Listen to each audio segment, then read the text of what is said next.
Hi, welcome to the Santa Cruz Art League podcast. Hello, it's good to see you. Today's episode is going to be great. It's dense, it's rich, it's full of information aimed to culturally enrich you. Yes, it's a nice hearty soup for this cold October day. Ooh, I see what you did there. Take a bite. And you will find out when you watch. And by the way, I'm Anetta. And I'm Grace, and this is episode number 28. It's so cold. Episode 28. Number 28. And we are freezing here in Santa Cruz. It's super cold. If you're from somewhere that is not Santa Cruz and farther up north, you're probably like, what are these people complaining about? Because it was like 57 this morning. But that's cold for me, okay? Exactly. And I don't know, for me, this weather just makes me want to curl up with a blanket and read a book with a nice cup of tea. Yes. I have been surviving on almost exclusively tea recently. It's the only thing keeping me warm. But I'm going to say that there is a specific charm in going to art galleries in autumn. There's nothing quite like it. Well, you get to wear all those layers. I feel like you never get to layer in the summer. I feel like I'm always more fashionable in like the fall and the spring. Winter, not so much. But I'm a summer girl through and through, but I just feel like there's so much ambiance in the there's like autumn. energy in the air. It's crisp. It smells so good. Like after it rained, we are blessed to live among redwoods. Oh my gosh. It smells so divine. It's like the inspiration is just creeping up upon us every minute. Honestly, and there's nothing better than like when it's super cold. It's better if it's raining, but then you go to like a little coffee shop with your sketchbook and you get like a nice hot cup of something. Yes. And you hang out and you do some sketching. It's fun. Or trying out new museums, galleries, just, as you walk in and kind of start warming up and immerse yourself into the world of art and creativity. There's nothing like it for me. It's so good. It's so good. Plus, open studios. You got a lot of fun stuff to do this weekend. Yes. And it's going to be a little bit warmer and sunnier this weekend, so. And it's going to be your last chance to do that this year. Well, probably at time of recording. It's going to be too late for you guys, I hope. Wait, when is it going to come out? It's next Wednesday. This weekend. Oh, this weekend is the last. This weekend is the last weekend of open studios. I'm so sorry, guys. Well, but we told you. We did tell you. We told you, I don't know how many times, like every other episode we were recording, we were like, and Open Studios is coming up. Exactly. We've been trying our best to bring art to you. At some point, you just have to get up and get out there. Yeah, go see it. Oh, but some good news is that if you are currently watching this, then Luck of the Draw preview show is going to be up in the gallery.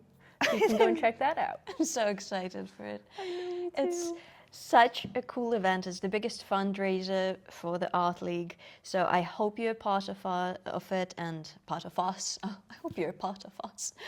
You are a part of us. Because there's so much love and energy and time and attention that goes into making it happen. So we hope to see you there. If you haven't bought your ticket yet, we're going to leave the link for you, how you can do that. If you haven't pledged to donate some art yet, or if you haven't donated your art already, do so. Yeah, it's going to be super fun. We have a online submission form where you can pledge what you're donating ahead of time, just so we can keep track of stuff. But there's some really cool pieces in there, so I think it's going to be really exciting. I'm so curious to see what people donate, because it is a very intimate process to donate your artwork. It's so fun too. I am really, really excited this year. I've seen some pieces that I'm like, I want that. Oh, But well, maybe you'll get it. maybe. Cool. We'll have to see and find out. Yes. I feel like because I'm going to be MC this year. As MC, like I can't pull my ticket first. I have to wait until the very end to slip it in there. Well, that's the one downside, but You are going to do a stellar job. I am so looking forward to it. It's gonna be super fun. There's gonna be musical numbers. There's gonna be costume changes. There's gonna be just kidding, none of that. But I will be there and drawing numbers. So You have to be there as well. It's going to be fun. And I think as a special treat for you, just in case if you were not able to, like let's say, make it to the open studios, you were busy on the weekends because life is lifing, we get it, and you maybe, sadly, were not able to see the preview show, which was absolutely incredible. it's beautiful. It's so cool. As a little treat, we are going to do a walk around, and before the show closes, I'm going to show and talk about some of my favorite pieces. Yay! And to get you a little taste before it disappears. It's gonna be so fun. Yes. I feel bad for you if you couldn't be to this show. It was legitimately one of the coolest shows. Just the showcasing of the local talent, the variety. The curators did an incredible job, in my opinion, in positioning and styling the pieces together, because it's not easy. Right, there are 296 pieces in that gallery. And they're so different. They're so different. It's not, like a one common theme. There's dozens of mediums and forms and shapes and sizes, and yeah. it was incredible. It looks amazing. And the jewelry. I just, I'm a sucker for good jewelry this year. Always, always. Good. So good. Also, I've been emailing everybody who sold a piece in the preview show, being like, hey, you can still donate to Luck of the Draw if you want to. Ooh. So, Well, if that's not an incentive for you to buy a ticket, I don't know what is. know. So we'll see. We'll see what we get. It's different every year, but it's so exciting, and yeah, it's just gonna be fun. Yeah. I'm dreading autumn a little bit every year because I love when it's warm. I love sun. I love heat. I feel like it's less. It doesn't mess up your inertia when it's warm outside. If it's cold, there's too much friction. I can't get anything done. I've been trying to balance it with getting things done. And as always, trying out new things has been that thing that kind of pushes me out of my comfort zone and being like, hey, gotta do something. And yesterday actually I have visited the workshop of Amblar Leather in San Francisco with Beatrice, the leather craftsman who worked for Hermes in the 80s. Oh my God. She was the ambassador sent from France to San Francisco, the first ambassador Oh my goodness. of San Francisco for Hermes. And I've I've pretty much spent the entire second part of the day, the entire afternoon with them in their workshop. And boy, was it incredible. I bet. It was that spark of challenge and inspiration and trying something new, and that was shockingly something I really needed, and I'm going to explain exactly what. Because I feel like a lot of the times when you attend art workshops, let's just be general with that, a lot of the times teachers are lenient, or There can be a lot of there is no wrong answer, there's no bad Exactly. art, you do whatever. spot on. That's I do that too as a teacher. Perfect description. And for a lot of classes, that's the case, and that's kind of what is conducive to being interested in the craft and progressing forward. Right, and also with art and workshops too, it's there isn't a rubric where it's this is correct and this is the thing that you're trying to do. It's more this is for personal improvement and personal growth, and so whatever that is to you can vary. Whereas it sounds like you went to somewhere that's an artisanal space.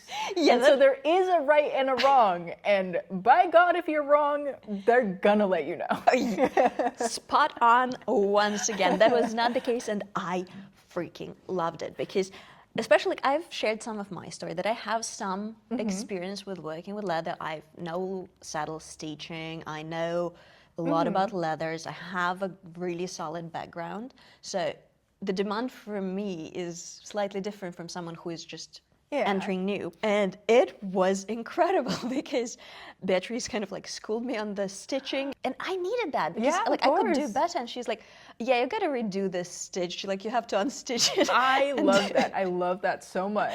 I was like, yes, thank you. This is incredible because I felt like I am being held to the standard of, well, the highest Of a master. standard there is. Like if, and she shared her personal story afterwards herself. I got to talk to her a little bit. I was so fangirling.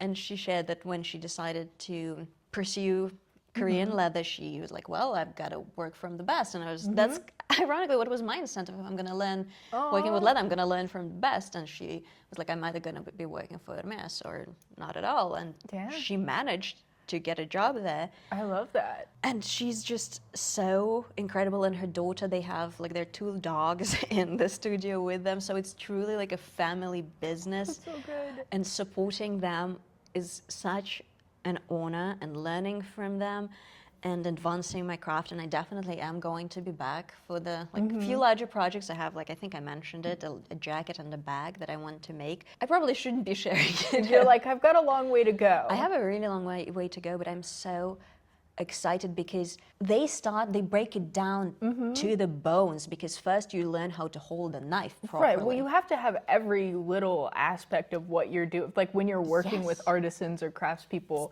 it reminds me of like when I started working as a sushi chef. Like you are making stuff to a certain standard. It has to be consistent. And so every layer of like procedure that you're doing, it has to be measured and it has to be correct, because like if your basics aren't right, then like you're not going to get to the end result that looks right. But that's so true. That makes so much sense when you like put it into like culinary terms.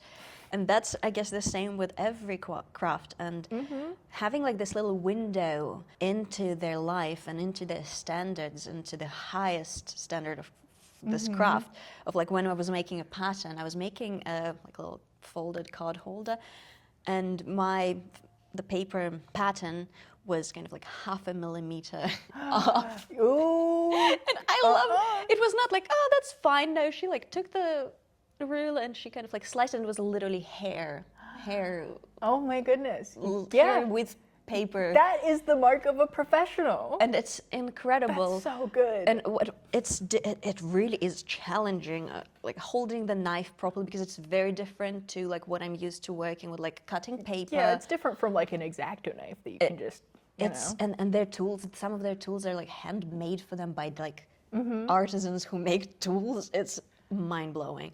And at one point I kind of like held the knife wrong when I was cutting leather, and it's really important because you can't just cut the leather. It has to be cut. It has to be correct perfectly. And Beatrice like ran across the room and she was like, "Hold your knife properly."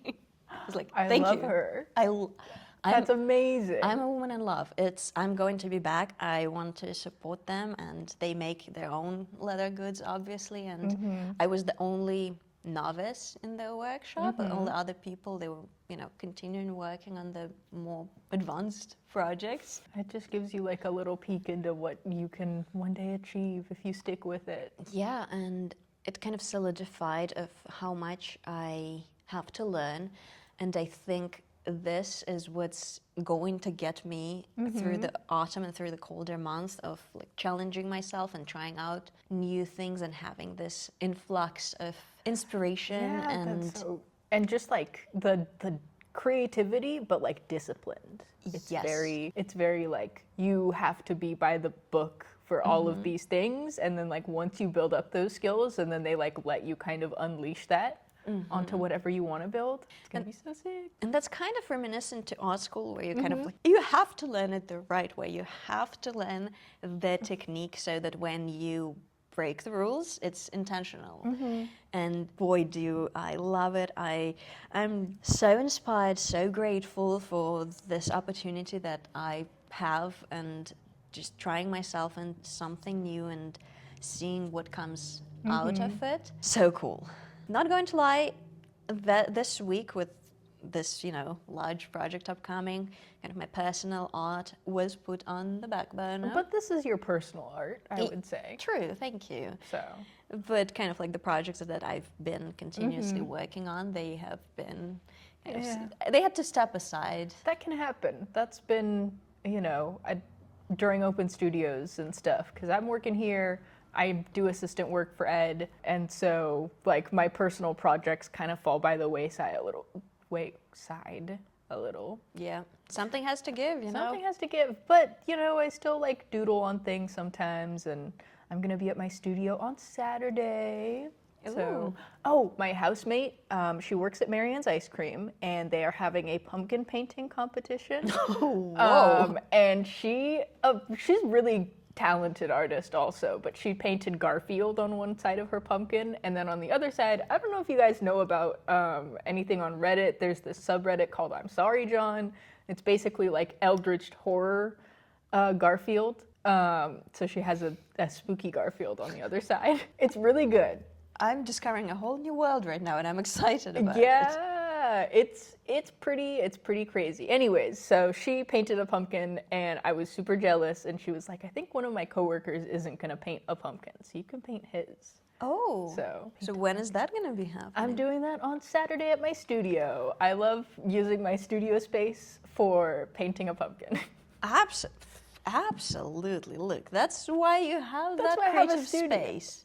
I'm there to paint. So if you That's guys so cool. have any ideas about what I should have painted on my pumpkin, because it's probably going to be painted by the time you guys are seeing this, let me know. But if only we had more pumpkins to paint. Yeah. By the time this gets posted, if you comment all of those, I'll be going, "Oh my God, they're so right. I should have done that." Aww. I'm just kidding. One time I carved a Volkswagen minivan into a pumpkin, and Oh, that that's was really cute. Oh, I love that. I feel like autumn is happening too fast already. We're like already up to Halloween, and I'm not ready. I'm not simply there yet in my mind. I don't know. What you guys gonna be for Halloween? I don't know. I don't know know. either. It's happening too fast. I'm working here on Halloween, so Ooh. I think we're all dressing up, but I don't Yeah. know what we're dressing up as. Something spooky. Something spooky? A little face painting. Yeah. I'm gonna cover myself in fake blood. Hey, And if- nothing. Just wear my normal clothes, but bloody. Hey, there's one day a year when it's acceptable to wear your normal clothes and be fully bloody. That's the day. Yeah. Is it fake blood or is that real? Or is it ketchup? Or is it ketchup? Lick and find out. No, please do not lick. Oh my the God. Art leak stuff. Please do not. Please don't. I take that back. Oh my goodness. I don't know if that's just too many exciting things happening, or there's like a time wormhole and things are happening too fast. I feel like the latter half of the year is always happening at lightning speed. I also feel like the temperature just changed so fast. Yeah. Like South County weekend was too hot. I remember being like, "Oh my God, it's so hot today. I hate how hot it is. I can't wait for it to not be hot anymore." And now I'm like, "Oh my God, it's so cold. I can't wait for summertime." I'm so curious next year when the episode comes out how the weather changes, because guess what? Climate change is real, and we'll see how it holds up next year. Maybe it'll never ever be cold again. I mean, we'll just have to see for ourselves. Talking about studios and creative processes, should we move into double exposure? It's time for double exposure. And this week I'm presenting a contemporary artist. And I've so got a traditional one. I'm gonna start. Oh, wait, should we mention, as I teased you, should we mention Yes! all of the exciting things that are happening There's in our fun theater? things happening at the theater. Where we're sitting is where things are gonna be happening. So we have some troops visiting from out of town, as far away as there we go, Portland, Oregon, and we've got a troupe from San Francisco, and also there is going to be a clown. So Yes, Elena Kaplan presents Lunatic on November 8th and 9th. And as from what we've heard, it's going to be some performance art for yeah, it's like a multidisciplinary Multimedia performance. It is clowning based on Russian poetry, old Russian poetry. Big fan of that. So. Yeah. And we also have Improv Playhouse from San Francisco visiting us. And from what we've heard, it's the first time since 2015 where we have guests on our stage. Yes, this one is going to be called The Naked Stage. It is an improv troupe. They are going to do a 3-act play based on prompts that they get from the audience. So basically, they come up with a whole 3-act story on the spot, like in front of you. And so That's so cool. So cool. And then we have Jump Rhythm, who is going to have 3 shows from October 24th to October 26th.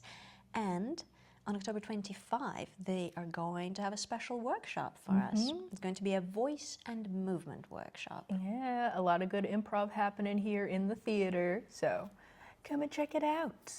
I would actually love to attend the Standing Down Straight, the voice and movement workshop, but I'm going to be in Dublin on 25th. Oh my goodness. Yeah, so a little sad about that, but a lot of other opportunities to culturally enrich ourselves. Become enriched. Yes. See some plays. Let's show them this poster like 50 more times. Yes, and I'm gonna film it and record it in the bigger thing and scan the QR code and all the good stuff. Do not miss the opportunity. Support your local performing artists. They need all the help they can get. Support your local artists in general. Oh, 100%. But that's, there's nothing quite like seeing a local play and what that does to your psyche once you're there. I also feel like improv gets kind of a bad rap in general because everybody like starts out with improv if they're getting into theater or performance or comedy or whatever. But when you see people who are like truly masters of the craft, you're like, oh my God, I could never do, well, maybe you could if you practice enough, but you're like, damn, how do I get there? Yeah, well, and if you're wondering, just attend the workshop on October 25th. You might be able to. Unlock your potential. I'm also going to be out of town on October 25th, though, so I'm going to be in Texas. Ooh, howdy, partner. It's going to be fun. Yeah, so planning to visit any artsy?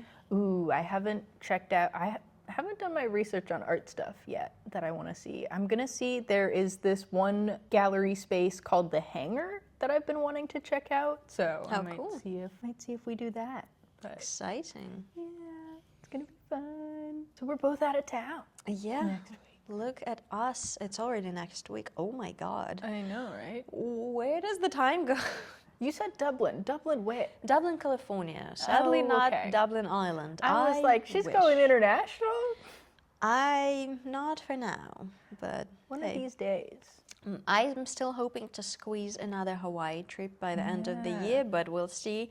We'll see how that goes with my schedule. If you guys hit that subscribe button and also donate to the Santa Cruz Art League, maybe we can take a trip to Dublin, Ireland. Oh, filming on location. Yeah. I mean, hey, there's probably art there too. Most definitely there is art. Yes, there's world outside of the United States of America. Yeah. I'm positive. That's crazy. I've never been out. I've never been over there. Yeah. And on that cheerful note, shall we move to a contemporary artist? Yay, it's contemporary artist time. And I have an inkling that you would love the artist I picked. Ooh. Just to preview, that is the most expensive art sold in Asia, and the artist, I know this artist. And the artist is Yoshimoto Nara. His painting sold for $26 million at an auction, the Sotheby's auction in 2019, putting him on the map as the most expensive artist in Asia. And I'm pretty positive you should have seen some of his art, some of his characters. The Midnight Fever would be one of the most famous. I know you know it. I know you know it. So, and if you don't, hey, that's why we're doing this. And the that knife, was one of my favorites. Knife Behind Back from 1999. That's the piece that sold for $26 million. Oh my goodness. He works large. Nara works large, and I want to touch on various aspects of his art. Besides him being so commercially successful, there is a lot to him. First of all, if you go to the website, the yoshimotonara.org, there are 7,200 artworks Prolific. available. He was born in 1959, so just to give you a time frame. He moved to Germany at some point, so that expatriation affected his work, and being in an environment where you're not familiar with different language, different culture and customs, all of that reflected in the angst of his characters. They are so recognizable, so cartoonishly manga-inspired, yet so distinctly his.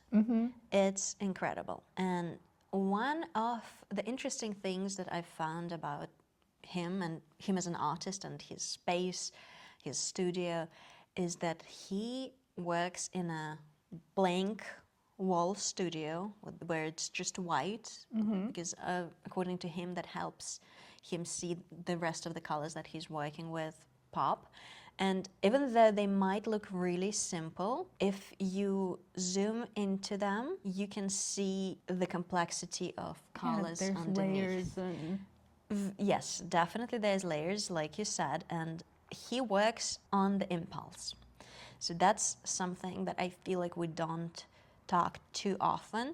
So he has huge canvases. He works a very large format. Yay. And his palette usually is placed like right beneath it because he doesn't want to move too much. It breaks your flow. Yes, exactly. And he never changes it, so it just is layered with paint. As to the medium, he works with acrylics. They dry fast, and they also have the ability to quickly paint over it if you don't like what you're seeing. A man after my own heart. I knew you would appreciate it. We do have some sculptures too. Oh, very nice.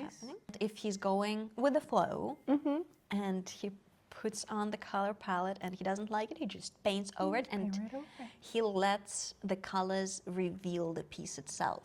So not going with like an idea in mind of like what that's going to be this shape, this person, this face, but rather than like let the colors very intuitive tell what that's going to be.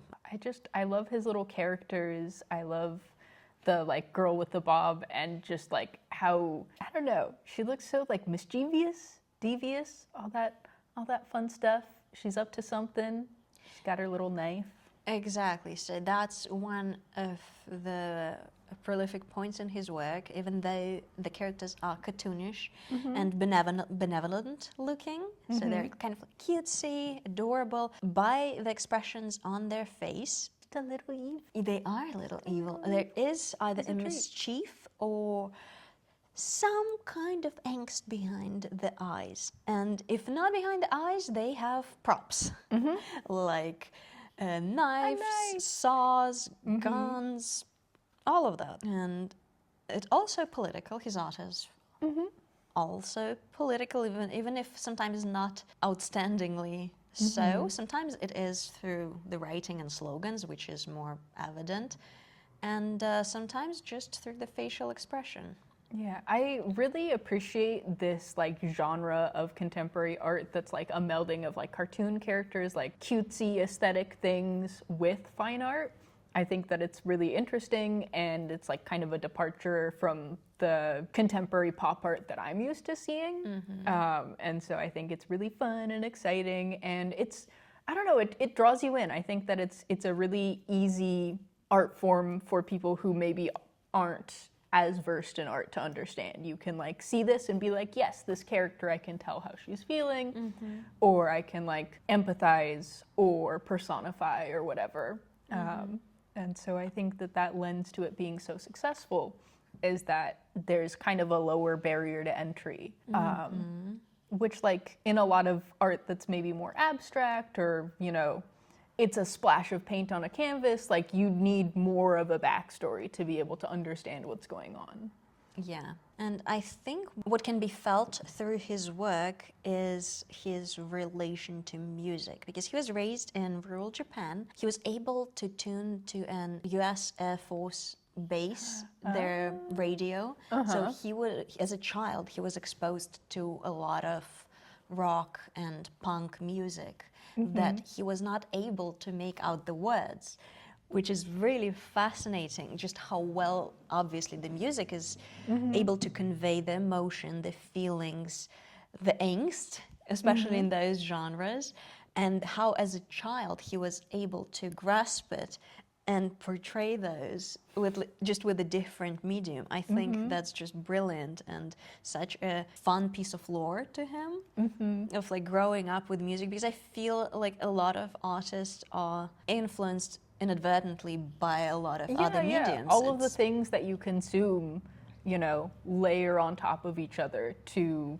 create whatever it is that your tastes and sensibilities are. Exactly. And so, you know, if you grew up listening to certain things or seeing certain stuff, that's going to affect your output as an artist. Yeah, and we don't live in the vacuum, and how his environment was so well portrayed in his art. Like when he was young and 28 years old, he moved to Germany. He studied at Kunstacademy Düsseldorf. And Düsseldorf, if you're familiar, that's a giant center for the art world in Germany.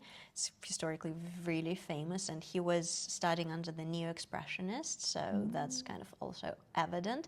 And what is peculiar, in my opinion, is that he didn't choose London, that was kind of more prominent at the time as a base for a lot of artists. And ironically, that would be probably easier when it comes to language barrier. Yeah. There is a lot more overlap. Like if you're living in Japan, you take English classes and stuff. So, but he lived in Germany, and good for him. Being surrounded by that and not being able to, you know, freely express himself in the native language of the people who he lived amongst, also I think can be seen through the awesome characters that he created, and just the sheer amount of work and how much he creates. And the way he sets up his studio, I think I can... Did I take screenshots of his... Yeah, some of the studios. So Oh, yeah. what he is famous for is an absolute chaos when it comes to the space. I felt like you would appreciate that. You guys have seen my office. Yeah. California mentioned. Let's go. He had California flag above the window. And the thing is that he was friends, I'm not sure about the timeline, with Murakami, Takashi Murakami, whose, if you're familiar, flow of work is the opposite. It's very organized, very structured. So I find it so heartwarming and interesting how two absolutely incredible, famous artists are friends with such a different I know, that's so work fun. dynamic. And I found some photos of his Oh studio. yeah, look at that yucky palette. I love it. And just the paints, he puts all of it on the floor, like all the brushes, all the paints, so that they're accessible and not distracted by Right. the immediate space. I so appreciate that. It's about reducing friction. It's about like setting yourself up so that there is no other, like you don't want for anything. Like as long as you have all of your paints and like your water and your stuff nearby, like nothing is going to interrupt your creative flow. So you can just focus on the painting. Oh, and I have another cool view of Whoa. his palette. Oh, interesting. That is a piece of art in itself. Yeah, I'm like, to maybe I shouldn't be scraping my palette. Maybe this is... He is a very big proponent of not scraping your paint, and just because he works with acrylic, it dries so fast, and because he doesn't use ready-made colors, he mixes all of his colors himself. Gotcha. He, in his opinion, that kind of adds to the depth and diversity of his pieces. Interesting. I found that very peculiar. There's just so many. So Oh, they're so darling. much to his characters, and a lot of them are quite childlike if at the first glance, but there's a lot of emotional depth if you actually pay attention and look into it. Yeah, and his little sculptures are adorable.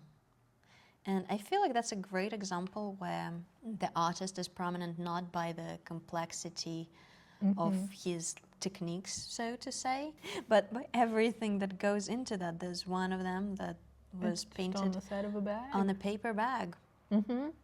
And waiting for, and the piece is torn off. That is so cool to me. Yeah, they're waiting. And this mysterious little lady So searching. Good. So good. They're all so amazing. The one labeled Death, Death, Death, with a little girl with a lot of skulls and bones on her head. It's really creative. And come on, 7,000 works? Are you kidding me? That's one hard-working artist. I know, that's so much. And to catalog all of that, oh my goodness, who's doing that? Well, he has a team, but I'm yes. sure he does. I feel like you can just spend so much time looking at them. Yeah. Freedom. Hell yeah.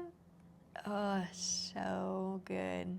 We're outlaws. So the topics of being an outcast, foreigner, is quite prominent in his works. World peace, like I said, it's political. 世界をぶっ飛ばせ. That means like explode the world. Okay. I love this. I love the space. You will be queen. Those little guys are so funny. They're so good. I love this one.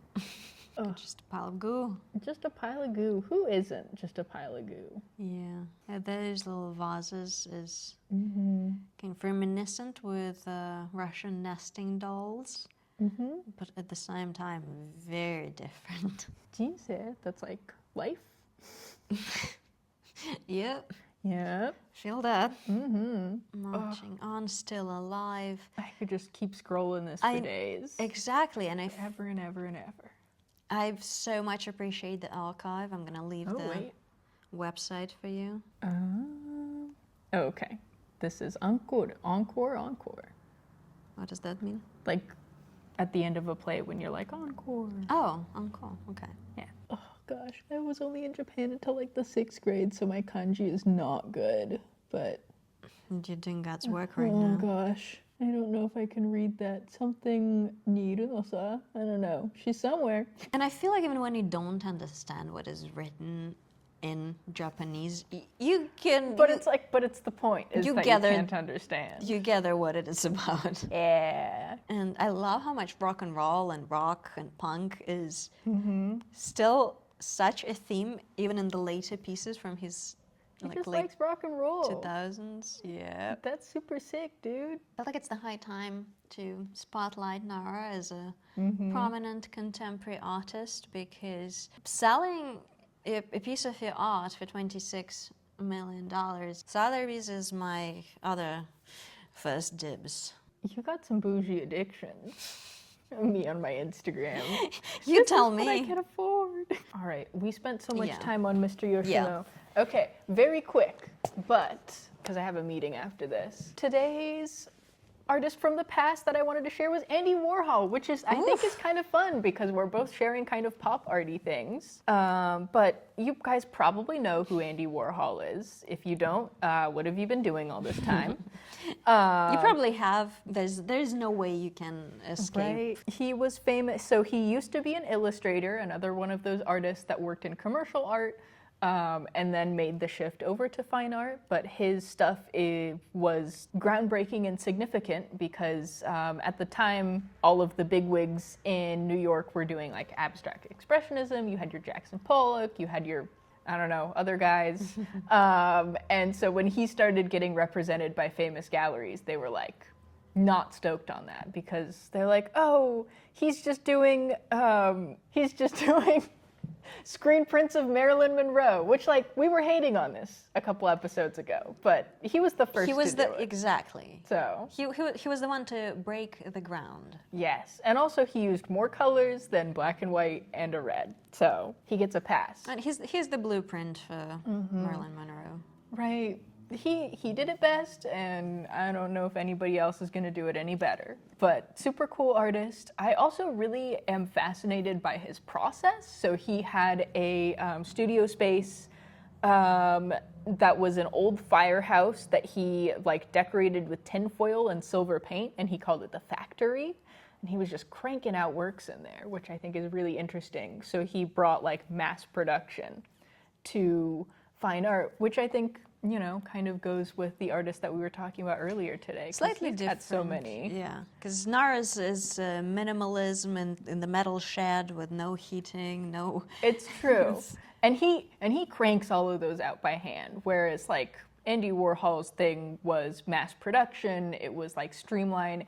He spent a lot of time in like marketing and like fine tuning his fine art practice to be able to, you know, do all of this incredible stuff, Which and, can like, be seen very by his efficiently. subjects. By what he chose to depict a lot of the time. Yeah, but I think it's really interesting his like work kind of comments on American consumerism and capitalism, and you know the idolatry of like celebrity worship and all that fun stuff. You know, so you have like 1,000 pictures of Marilyn Monroe and like 1,000 pictures of cans of soup, and it's like, what even is the difference anymore? And that also challenged and propelled the arts to the public, because his Campbell soup was talk of the town for a long while.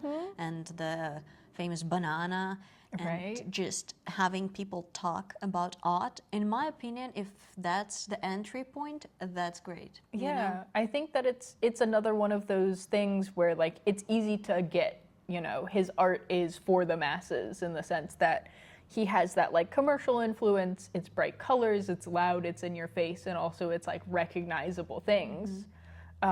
So it's like anybody can get this art, which I think is really cool.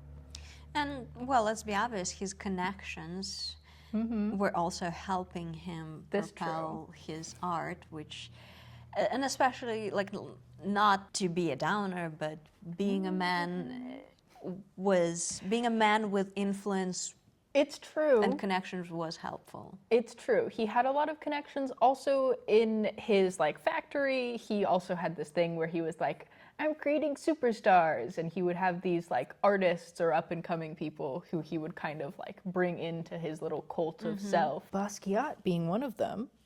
Kunz? Yes, Jeff Koons and Edie Sedgwick, one of my favorites. You know, he would bring all of these people into his orbit and kind of like feed off of their star power and their creative force. And so, you know, I think that it's interesting looking back on his legacy and like the way that he ran his practice, seeing what kind of monstrous thing that he created, where he was just like absorbing everybody's creative flows and like putting out this very commercially successful thing. And it's like, That's a great point. yeah, it's like commercially successful fine art like on steroids, and it kind of, I don't know, it felt like a performance art piece in itself. That makes sense. And just, it's about being in the right place at the right time, a lot of the times, because the Hollywood was happening like in the Hollywood at the time. Oh and my goodness, yeah. depicting, like having Audrey Hepburn with her little cigarette at breakfast at Yes. Tiffany's. It was kind of fueling and appealing to broader masses while simultaneously propelling the fine arts.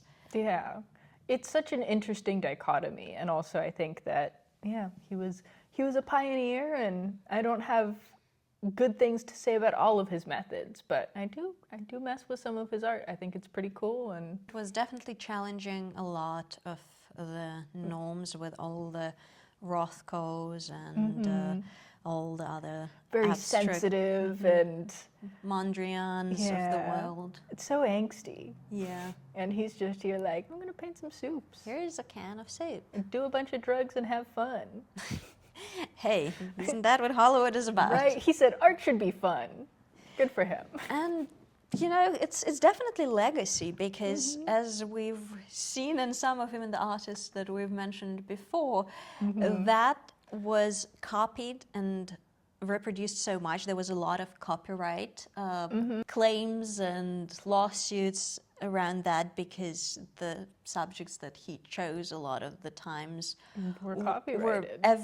kind of everyday items a lot of the time, and it's kind of bold to Yeah. copyright it, and that set a precedent for a lot of artists going forward, and a lot of celebrities as well. Cool stuff.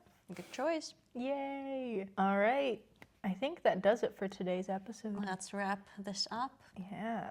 We've got places to be and people to see. And tea to drink. Yes. Oh boy. I hope you enjoyed this episode. If you did, please let us know. Show us some love. Yes. Leave a comment. Let us know what should we, I don't know. Dress for Halloween. Yeah. Oh, we gotta do the Halloween episode. We gotta do costumes. gotta I do hate costumes. that I'm suggesting this, and I'm gonna hate it, but Yeah, let us know what we should be for Halloween. we gotta do like something like couples costume. We gotta be Colleague matching. couples. Yes. Just to clarify for the audience, not to start any rumors here. We're gonna have our Dan and Phil moment. Oh my God, I am embarrassed that I actually know what you're talking about. Oh my God. Okay. Anyways, what should we be for Halloween? Remember Something spooky. Something spooky. Remember to smash that like button, annihilate that notification bell, and tactical nuke our subscribe button. Absolutely. Yes, not twice, but 3 times, because if you click it twice, it'll undo it. So make Okay. sure to Donate to the Art League. yes. Buy your Luck of the Draw tickets. Look both ways before you cross the street. Chew with your mouth closed. All that fun And stuff. have a good day. Yes. Bye. Bye.